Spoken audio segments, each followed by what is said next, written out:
Acelerar mudanças, mixar linguagens, deletar fronteiras, transformar realidades. Porque o futuro é hoje. É arte, ciência e tecnologia abrindo multipossibilidades.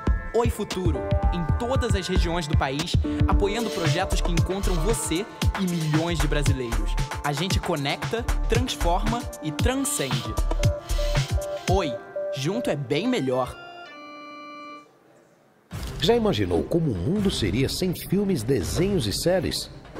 O BNDES faz a diferença para tirar do papel as produções audiovisuais brasileiras, levando essas produções do Brasil para o mundo e conquistando prêmios internacionais. E além disso, o BNDES investe em salas de cinema por todo o país, fazendo com que todo mundo possa sentir de perto a magia do cinema. BNDES. Onde tem BNDES, tem desenvolvimento. A Dow, líder mundial da indústria química, apoia ações de cidadania corporativa com o compromisso de avançar o progresso humano. Essas ações são baseadas em 3 pilares: soluções para a força de trabalho, soluções de negócios e soluções para a comunidade. As ações dentro do pilar de soluções para a força de trabalho visam capacitar educadores e aumentar o interesse dos estudantes nas áreas de ciência, tecnologia, engenharia e matemática. Trabalhando iniciativa STEM, a Dow colabora para construir a força de trabalho do amanhã. Boa tarde, pessoal. Dando prosseguimento aqui aos painéis do Big Festival. Agora é a hora do Google Day. Lançar um jogo apenas no começo da jornada para se alcançar o sucesso. Então, a gente vai descobrir aqui as estratégias de aquisição e crescimento de usuários e como alguns estúdios estão alavancando seus negócios com as ferramentas do Google. Lembrando que vocês podem mandar perguntas pelo aplicativo do Big Festival, a gente tenta responder depois, se não der para responder por conta do tempo, eles respondem pelo aplicativo depois dos palestrantes aqui. Então, vou chamar ao palco para falar com vocês o Wellington Tamaki e Natasha Zago, os dois do Google. Palmas para eles. Pode vir, por favor. Os microfones. Boa palestra. Oi. Olá, pessoal. Beleza? Bom dia, boa tarde. Não sei, eu não almocei ainda, então eu falo bom dia, né? Só considero boa tarde depois que eu almoçar. Meu nome é Wellington, mas ninguém me conhece como Wellington. Pode me chamar de Tamaki. Meu nome é Natasha. E a gente vai trazer algumas ideias, né? A ideia aqui hoje é a gente bater um papo, compartilhar, né? Então, você está com isso? Só para a gente se apresentar, tá? Então, meu nome é Wellington. Já estou no Google há 6 anos, sempre ajudando pequenas empresas, startups. E nos últimos 3 anos eu tenho dedicado aí bastante ao meu tempo aos developers, né? Ao developer mobile especificamente. E no último ano focado em games, justamente a fazer a tração do jogo, né? Então, a conquistar mais usuários, crescer. Usuários tanto iOS quanto Android, não tem nenhuma restrição, né? A diferença é que são jogos mobile e games. Os clientes que a gente fala não são developers de plataforma, a única corte. Bom, pessoal, meu nome é Natasha, essa é a minha versão de Android, a do Tamaki acho que é um kimono, né, Tamaki? Pessoal, eu trabalho com apps já há alguns anos. Comecei com a parte de aquisição orgânica, fazendo App Store Optimization. No último ano, no Google, aprendendo mais um pouco sobre aquisição paga. E meu time no Google ele é totalmente focado em aplicativos. Eu, principalmente, fico muito mais responsável por falar com aquelas empresas, com microempresários, com startups que estão no início da estratégia. Então, se vocês têm um app, já sabem que esse aplicativo precisa ser lançado, mas não têm uma ideia de como fazer isso, aqui estão os nossos contatos. Eu vou ficar super honrada de ajudar vocês. E obrigada aí, pessoal, pelo convite. A gente está super feliz de estar aqui. Então, vocês fizeram um app. Quem aqui fez um app? Bastante gente. Legal. Eu acho que fazer um app é muito foda, então, parabéns para vocês, pessoal. Mas eu não queria desanimar vocês, porque é agora que o trabalho duro começa. Então, quando a gente cria um app, quando o app já está lançado, nesse momento, a gente tem que se preocupar com algumas questões. Por exemplo, como que a gente vai atrair usuários para esse aplicativo? Ou melhor, aliás, e para a gente atrair esses usuários, talvez a aquisição orgânica ela não seja suficiente. Então, a gente tem que dar um impulso para atrair esses usuários. E melhor, como que a gente vai fazer com que esses usuários eles engajem com o nosso app, eles tenham uma retenção dentro do aplicativo, eles convertam em valor, convertam em uma assinatura, convertam em comprar uma moedinha dentro do meu jogo? Ou seja, como que a gente vai fazer para buscar usuários qualificados? E aí eu falo para vocês, a equipe de desenvolvimento ela tem um papel essencial nessa etapa, mas aí você me pergunta, mas Natasha, eu sou um desenvolvedor de apps, eu só desenvolvo apps, o que diabos eu tenho a ver com isso? Então, hoje eu e o Tamaki, a gente vai trazer um pouquinho do papel de vocês, da importância de vocês nessa etapa de crescimento do aplicativo. Cara, e eu vou compartilhar um pouquinho aqui da experiência de alguns estúdios que já são mais maduros, né? E eu acho que esse daqui é uma ideia bacana, né? Você é um desenvolvedor, eu adoro código, eu não, né? Vocês adoram ficar lá na frente daquela preta com coisas piscando, assim, escrevendo uma linguagem que vocês entendem. E eu não tenho nada a ver com essa questão de aquisição de usuários. Muito pelo contrário. Tá? Eu converso com vários estúdios, tanto aqui no Brasil, alguns estúdios lá fora, e uma das ideias mais modernas que a gente vê e que traz muito sucesso, né, à medida que, obviamente, o estúdio vai crescendo, é justamente a não departamentalização. Né? É quando, sim, todas as equipes que compõem o time dentro daquele estúdio, dentro daquele projeto, dentro daquele jogo, trabalhem para KPIs, né, para métricas de sucesso comuns e compartilhadas. Então, é a responsabilidade de todos entenderem que, sim, crescimento, alavancagem de base, retenção, melhoria de produto, é de responsabilidade de todos. Tá? Então, eu trouxe essa ideia aqui desse slide de que, sim, a estrutura ela é super importante. A estrutura de equipe, a estrutura interna, para vocês construírem o sucesso, ela é muito importante. E ela começa quando vocês conseguirem construir as equipes multidisciplinares que trabalhem para KPIs compartilhados. Né? Então, o time de engenharia, o time que está olhando para o produto, consegue sim também se preocupar com as métricas que muito comum serem compartilhadas com marketing. Por exemplo, as métricas de aquisição de usuários, não necessariamente em volume, mas em qualidade. Os usuários que marketing estão trazendo, estão usando o produto? Estão sendo eficientes? Então, vocês terem algumas métricas compartilhadas é muito importante. Né? E não o pensamento que eu já ouvi de muitas empresas de que, cara, eu consegui contratar uma pessoa de marketing, tá? Que o problema falou. Né? Já ouvi muito esse tipo de abordagem e não é a melhor forma de você conduzir os KPIs das empresas, os KPIs, inclusive de aquisição de usuários. Tá?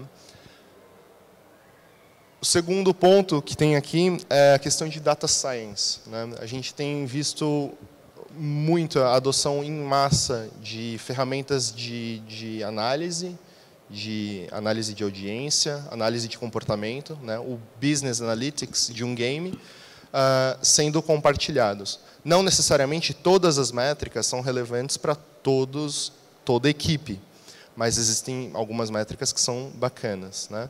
E aí você consegue voltar para o produto e pensar em novas features, de alguns insights que você está tirando da sua audiência e do comportamento, você consegue construir novas features, ou então fazer novos testes, né, para você, de novo, melhorar a retenção, melhorar a monetização, melhorar a experiência do usuário, oferecer uma recompensa. Né?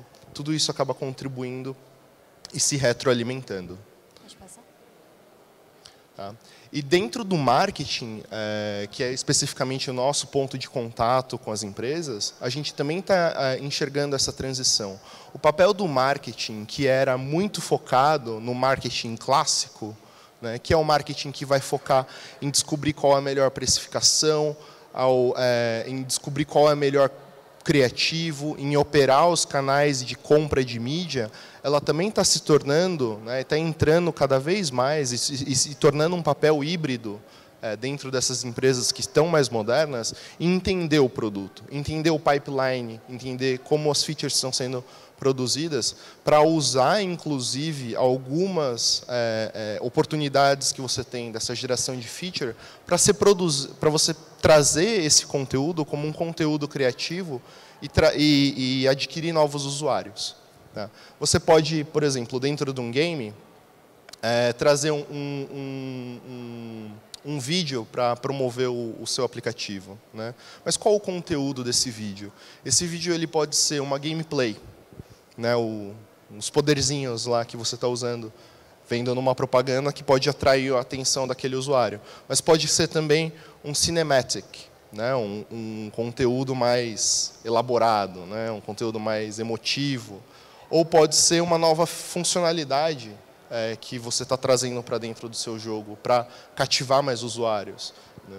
E tudo isso pode ser testado em conjunto. E vocês podem ter essas ideias de múltiplas formas e fontes. E muitas das ideias, muitas das boas ideias, elas acabam surgindo de dentro da própria equipe, né? Quando existe essa troca e existe essa conversa. Tá? E isso acaba influenciando toda a jornada, tanto da parte de operação de mídia e aquisição de usuários, mas também orientada aos KPIs estratégicos da empresa como um todo. Tá? E aí, quando você pensa em crescimento, entrando um pouco mais na frente de crescimento da empresa, a gente pensou, a gente construiu esse framework olhando de novo para algumas práticas de mercado e existem alguns níveis, né, digamos assim. Tá? Isso não é regra. Tá? É simplesmente uma forma que a gente encontrou de organizar um pouco as ideias. Tá? Então, num primeiro momento, num nível 1, você tem a questão de testar o produto, testar o market fit. Né? Será que esse produto, aquela ideia, realmente ela é válida? Né? E aí você tem alguns mecanismos. A segunda fase é você definir as métricas de crescimento. Beleza, o produto tem market fit, existe mercado para aquilo, vamos trabalhar em cima disso. A terceira fase é a gente pensar nas alavancas de crescimento. Uma vez que a gente tenha os objetivos traçados, quais alavancas, né? Quais botões a gente pode começar a apertar na nossa frente para tentar chegar naqueles objetivos. Tá? Aí o quarto e o quinto já é, de novo, você voltar para dentro da empresa e você conseguir construir uma equipe especializada, multidisciplinar, e o quinto passo é o externo, é você conseguir construir uma comunidade, né, de usuários e pessoas em volta para retroalimentar o produto. Então, se a gente pensar nessa visão holística de crescimento, esses são mais ou menos os passos que a gente encontrou para você crescer. Tá? E hoje, especificamente na palestra, a gente vai mostrar um pouco do terceiro passo. Tá? Então, quando você já tem um produto que é market fit, beleza, eu já tenho um produto que minimamente para em pé. O segundo eu já sei mais ou menos aonde eu quero chegar. Eu já tenho algumas metas de crescimento, eu já sei quais países eu quero entrar, qual a monetização que eu vou ter, isso já está mais ou menos definido. E no terceiro passo é como é que a gente estabelece essas alavancas de crescimento. Então, a gente vai entrar um pouquinho mais nesse ponto aqui. O slide estava muito mais visível quando estava na tela do monitor. Mas o que a gente tem aqui? Tá? É uma matriz, é uma tabelinha. Vamos tentar explicar aqui. Então, você tem 3 principais frentes ali no topo, que é produto, crescimento orgânico e crescimento pago. Tá? Aqui, se você imaginar aqui, existe um funil. Um funil que vai ser as pessoas, né, os usuários externos. Então, no primeiro momento, que é o primeiro ali, você precisa criar um awareness. As pessoas precisam conhecer que você existe. No segundo passo, num funil que é um pouco menor, encontrar usuários em escala. Encontrar usuários, né, dentro de todo o seu potencial de mercado, encontrar quem realmente interessa. O terceiro é trazer usuários engajados, onde você já começa a sua estratégia de monetização. E aqui, por último, é quando você tem realmente um usuário que não apenas ele é engajado, ele reengaja, né, um usuário fiel. Né, e é quando você consegue reter a demanda. Então, se você pensar de um lado usando a palavra demanda, é criar a demanda, capturar a demanda, monetizar a demanda e reter a demanda. E aqui, 3 principais pilares, que é produto, crescimento orgânico e crescimento pago. Tá? Então, aqui são algumas das alavancas que você tem dentro desse pilar, desse conjunto de cardápio, né, digamos assim. Então, por exemplo, UX, UI, é uma funcionalidade que você pode trabalhar que retém engajamento, né? Cria novos usuários engajados, mas ele não divulga o seu produto. Ele não fica lá em cima porque ele não divulga o seu produto. Tá? Ele fica bem nesse pilar aqui. Tá? Então, o que a Natasha vai entrar em mais detalhes? Alguns exemplos que vai tangenciar principalmente ali a estratégia paga. Né? Então, que ferramentas e que alavancas eu posso mexer para trabalhar um pouco da minha marca, né? Ou então trabalhar com export, né? Que é estando aqui no Brasil, quais mercados eu posso atingir, como eu posso descobrir esses novos mercados. Ou mesmo criativos. Tá? Criativos ela é uma peça super importante do seu componente de mídia paga, porque é o cartão de visitas da sua empresa, o cartão de visitas do seu jogo. Você vai mostrar um cartão feio para o usuário que nunca entrou em contato com o seu jogo, nunca entrou em contato com a sua marca. Tá? Outra peça extremamente importante é essa aqui, ó, de mensuração e atribuição. Esse componente, esse pilar que permite que você analise o usuário que está chegando dentro do seu app, né? E se ele é um usuário que consegue fazer exatamente isso aqui, que é o que interessa. É o momento em que você consegue monetizar, você consegue ter o seu dinheiro de volta. Tá? Então, acho que a Natasha vai compartilhar um pouco de algumas ideias que a gente pintou aqui, tá? Que são importantes para a estratégia de crescimento. Pessoal, então, vou passar aqui com vocês 3 principais pontos. Vou falar um pouquinho sobre princípios básicos de Firebase e AdWords, não vou entrar no detalhe. Eu vou falar um pouquinho sobre a importância do time de desenvolvimento para o crescimento do app. E eu vou falar também como o Machine Learning pode ajudar vocês com o crescimento do aplicativo. Alguém conhece essa logo aqui? De quem que é? Não precisa ser tímido, não. Pode ser, fazer assim, eu uso. Obrigado. Firebase, boa. Quem usa Firebase aqui? Acho que... Eu achei que mais gente fosse usar. Dessas pessoas que levantaram a mão, quem utiliza o Firebase para fazer monitoramento dos usuários do aplicativo? Bom, 2 pessoas. É a feature mais conhecida, é o Firebase Analytics. Gente, o Firebase ele é uma ferramenta bem complexa, bem completa. Eu não vou entrar em todos os detalhes aqui, mas, basicamente, ele nos ajuda a entender o comportamento dos usuários. Agora, uma pergunta um pouco mais difícil. Que logo é essa? Quê? Essa logo é do AdWords. Acho que nem todo mundo ia saber. Mas, basicamente, o AdWords, pessoal, ele é uma ferramenta do Google de compra de mídia. Então, o AdWords ele é uma ferramenta em que você dá um dinheiro para o Google e o Google te devolve em forma de uma instalação, em forma de uma conversão, em forma de uma visualização de um vídeo, em forma de um clique. Tudo isso vai depender da estratégia inicial.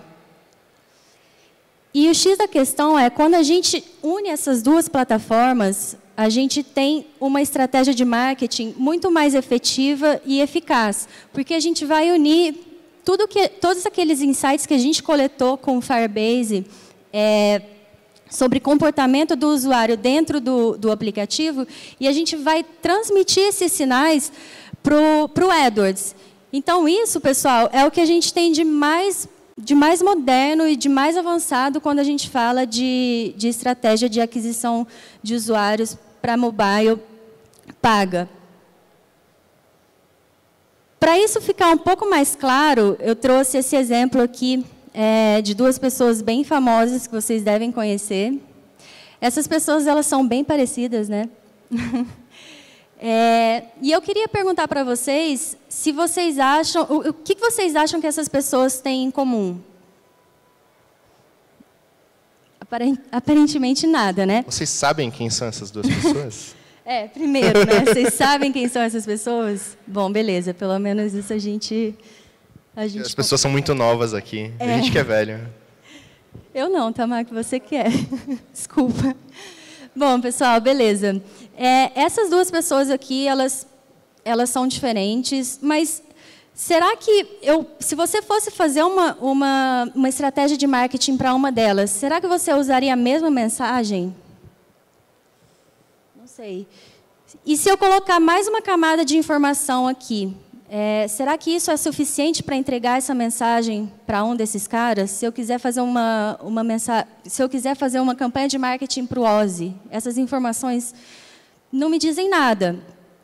Então, pessoal, o que a gente tem aqui é que aquela clássica segmentação de marketing que a gente faz, muitas pessoas ainda fazem, a gente segmenta por idade, a gente segmenta por localização, enfim. Só que isso não é suficiente para a gente identificar o real comportamento de compra desses usuários, porque o Ozzy e o Príncipe Charles, eles têm comportamentos na internet que são muito diferentes. E como o Google faz isso, por meio... O Google consegue separar esses dois usuários diferentes por meio de 3 grandes pilares que a gente chama, que é intenção, identidade e contexto.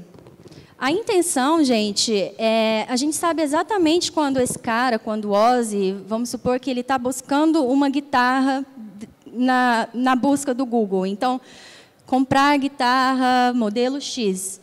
A gente vai saber exatamente o real desejo dele. No segundo pilar, que é a identidade, a gente consegue separar o que é o Ozzy do que é o Príncipe Charles, porque cada um tem um login diferente, cada um tem um ID diferente, então a gente consegue separar o que é uma mensagem para um Príncipe Charles e o que é uma mensagem para um Príncipe Ozzy.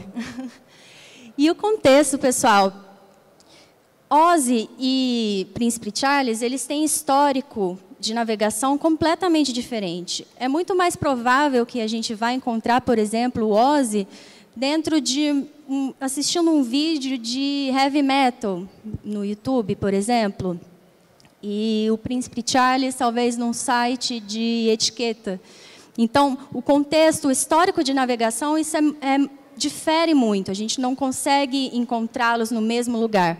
Então, a gente consegue fazer esse tipo de separação e não coloca esses dois caras, essas duas figuras, no mesmo bucket. Desculpa. Só para complementar, assim, muito embora essas duas figuras, né, elas compartilhem o mesmo demográfico, né, os dois vivem na Inglaterra, falam inglês, têm 69 anos, são avós, são homens, né, do ponto de vista gênero, né? E então, como classificação demográfica, eles se enquadram dentro do mesmo demográfico, mas o comportamento, né, que eles possuem, que eles apresentam online, são completamente diferentes, o que leva a consumos completamente diferentes. Isso é importante porque, do ponto de vista de anunciante, quando você quer trazer um novo usuário para a sua base, você quer trazer aquele que existe uma semelhança, né, comportamental. Você quer que o usuário chegue e realize, dentro do seu jogo, uns determinados comportamentos. E não necessariamente isso é demográfico. Não necessariamente essa segmentação ela é demográfica. Boa. Só que nesse contexto, pessoal, falando todas essas possibilidades, a gente entra com um número de informações muito grande. É um universo muito amplo e a gente gastaria um tempo assim absurdo para organizar essas informações e gerar insights sobre elas. E para nós, humanos, pequenos desenvolvedores, pequenas empresas, isso acaba sendo uma tarefa muito árdua, porque a gente gastaria muito tempo e muito desgaste, muita mão de obra para a gente conseguir consolidar tudo isso e gerar insights. Então, hoje, o que o Google faz e o que o Google tem ajudado pequenas empresas e desenvolvedores é fazer essa junção de todas essas informações de forma organizada e escalável, por meio de machine learning, que vocês devem estar bem familiarizados.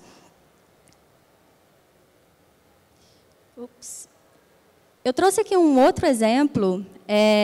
Alguém pode me dizer o que vocês estão vendo aqui nessa imagem? É uma velhinha, ela está jogando, não dá para ver ali, mas ela está jogando Angry Birds.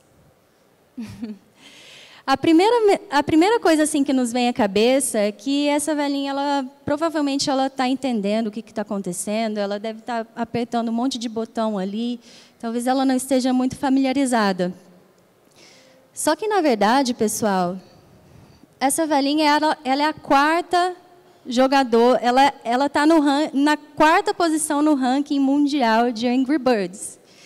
E, naturalmente, quando a gente, pensando nessa segmentação clássica do marketing, que a gente idealiza, que a gente acha que é efetiva, mas não é, a gente nunca segmentaria para uma faixa etária acima de 70, 80 anos. E é essa mensagem que eu queria transmitir para vocês hoje, que, assim, independente da faixa etária, independente da localização, o que a gente tem que focar no final é no usuário. Então, como que a gente faz isso e como que vocês podem contribuir com isso? É gerando insights e levando isso para o departamento de marketing, enfim, para que essa estratégia de aquisição ela seja cada vez mais efetiva e que ela busque o usuário que vai realmente engajar, que é essa velhinha aí, que ela é heavy user.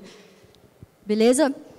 Então, aqui a gente tem alguns takeaways de hoje, que é times de desenvolvimento e times de marketing, eles têm que trabalhar em conjunto. Tá?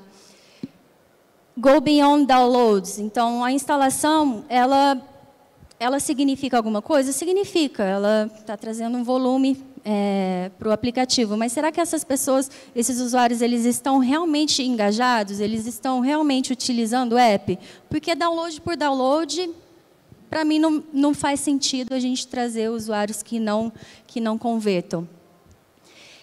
E machine learning realmente tem nos ajudado a gente cada vez mais ir atrás desses usuários que realmente trazem valor, geram valor e enfim, usuários realmente de qualidade.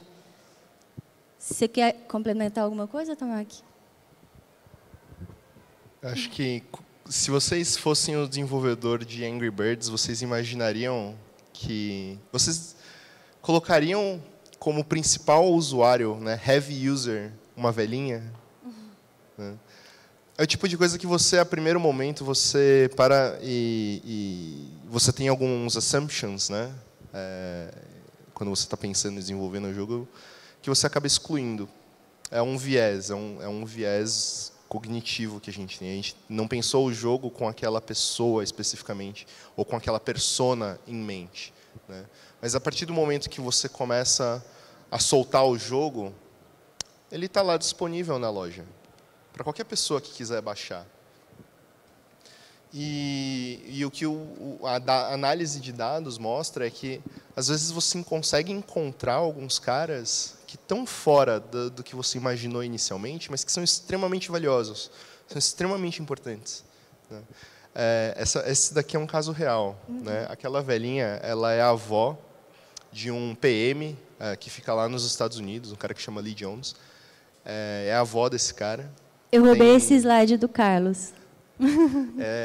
Ela tem, acho que, 80 anos, se eu não me engano, 70 e poucos anos, né? Não deixa eu mentir, não. E ela realmente foi a 4ª colocada no ranking global de Angry Birds. Tipo, quebra toda a estatística, né? Tipo, quebra toda.